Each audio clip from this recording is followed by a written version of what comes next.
Good morning, everyone, for an emergency podcast, an immigration podcast. A lot of people have been impacted by COVID. Their immigration status has changed, not changed. They were outside of the country, unable to travel. So there's a lot of questions that are channeled to our immigration team here at MHQ, expertly led by Stephanie Campbell. Stephanie, good morning. Good morning, Jan. So what we wanted to do is take stock of where we are today in terms of immigration and what is coming next, because a lot of people are still here, do not have their visa, are outside, have questions. So what we want to do is summarize most of the data that we have today to enable people to evaluate the situation. And if, of course, there's more questions, feel free to get in touch and our team will clarify this for you. So Stephanie, let's jump right into the topic.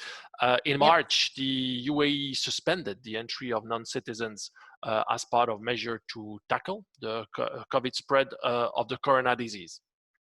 That's right. And recently they're allowing tourists and UAE residents and citizens to re-enter the UAE. However, there's a lot of red tape involved, which we're going to explain in our podcast today. Okay, so let's discuss that. What steps, if I'm outside of the UAE, do I need to take prior to be able to enter the country or even board my plane?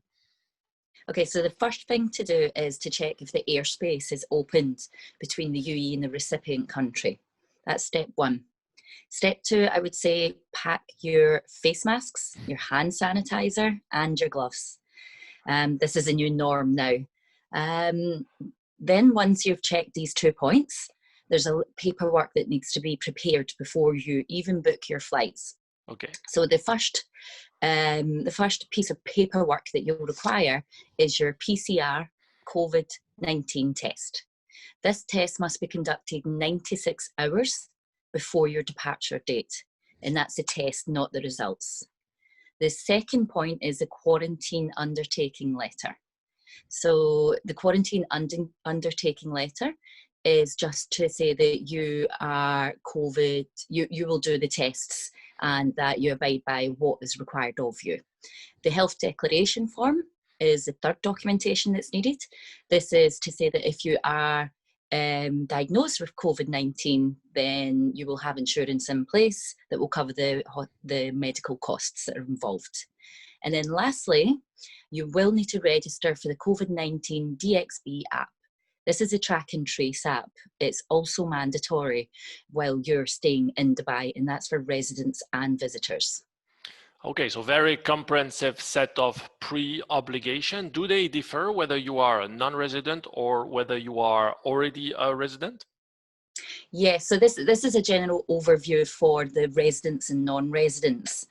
If you are a UAE resident, you have one more step to take, which is you need to apply for an entry permit with GDRFA website. So this permit, you cannot fly until it's been approved by the UAE immigration. This permit has an expiration date of 30 days. And an important question that I believe many people will be asking is how long does it take to get this permit? So the permit can take anything from 3 days to 3 weeks. So it varies. So that's what residents need to do before they return to the UAE. Okay, so an extra step for residents, and clearly I need to remain flexible in terms of traveling arrangement. Yes. Now, I've successfully boarded my plane. I have all my 5 tick the box because I'm a resident. I arrived to Dubai. Does anything change in the immigration process and anything after that once you land in Dubai? So yes, there is. There's a few changes. The first thing is when you land in Dubai, you will need to take the temperature test. So this is a thermal screening test. That's done automatically as soon as you're off the plane. Yes. Something else to highlight that could possibly happen is the immigration officials can ask you to take the PCR test again. That's down to their discretion, so just be prepared just in case. Okay, and so a lot of steps to be undertaken. Anything that needs to be done after once you land, something that your team could assist with? Yeah, so can I just say one point about the PCR test, which could be Of quite course, your important? show. Um, if you are required to do the PCR test, you may need to, well, if you are required to do the PCR test, you have to be in isolation for 48 to 72 hours. Oof, not fun. So that's important. Okay, good to know.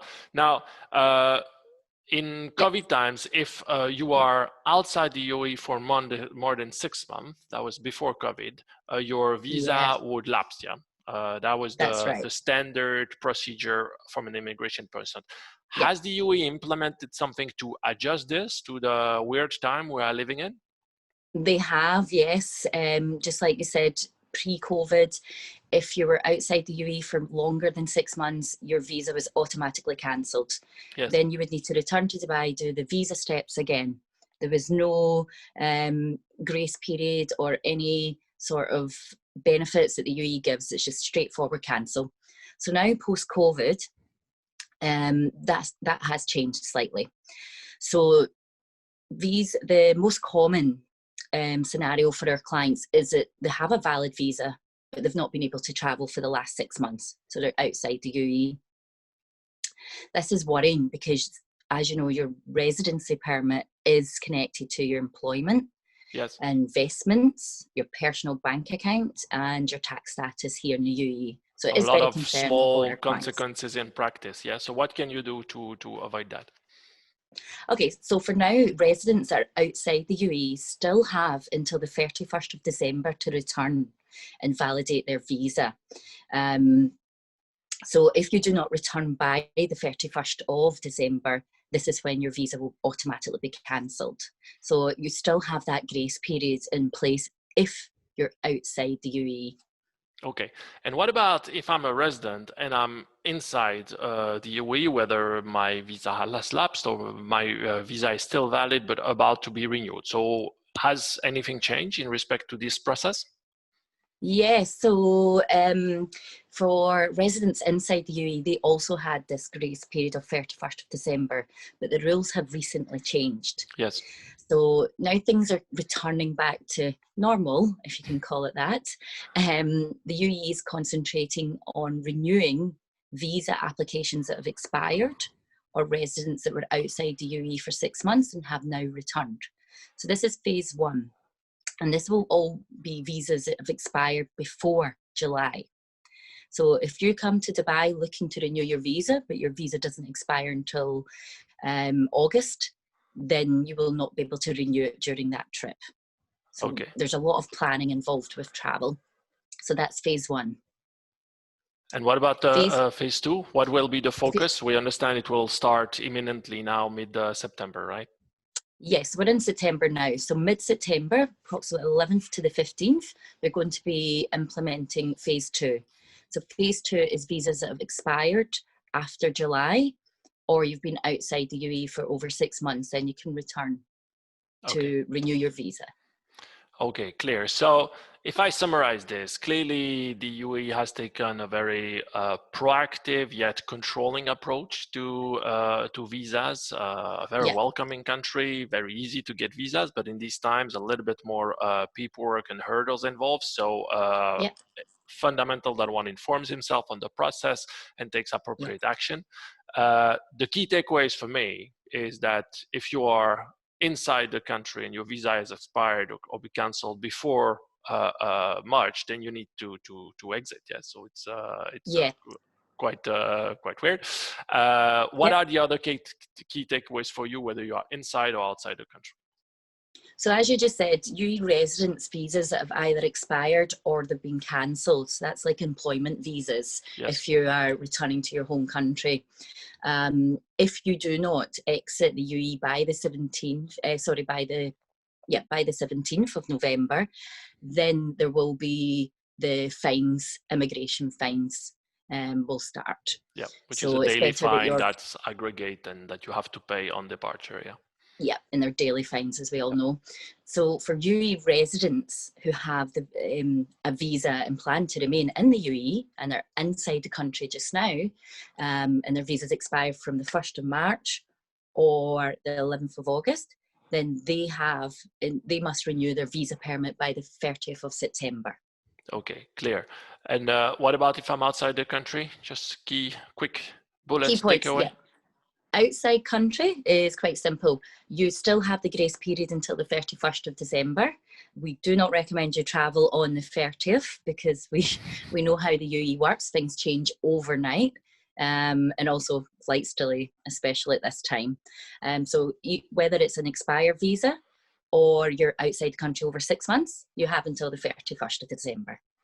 Awesome. You finally clarified this for me, and I hope that you will too for clients or any people interested. Stephanie, thank you very much. And we had some exciting news on the immigration front last week with the announcement of yet another type of residency, the so-called retired residence visa, which is great because it's exactly what the UAE wants to do, to have as many angles as possible to secure residency for 2 years, 3 years, 5 years, 10 years. So guess what? What we're gonna do? We're gonna re-invite you a week after next, and we're gonna go into all this different scheme, how they differ, and what is for whom. Okay? Yep. Great. Right. Thank you See you next very week. much. See you next week. Thank you. Bye-bye. Bye.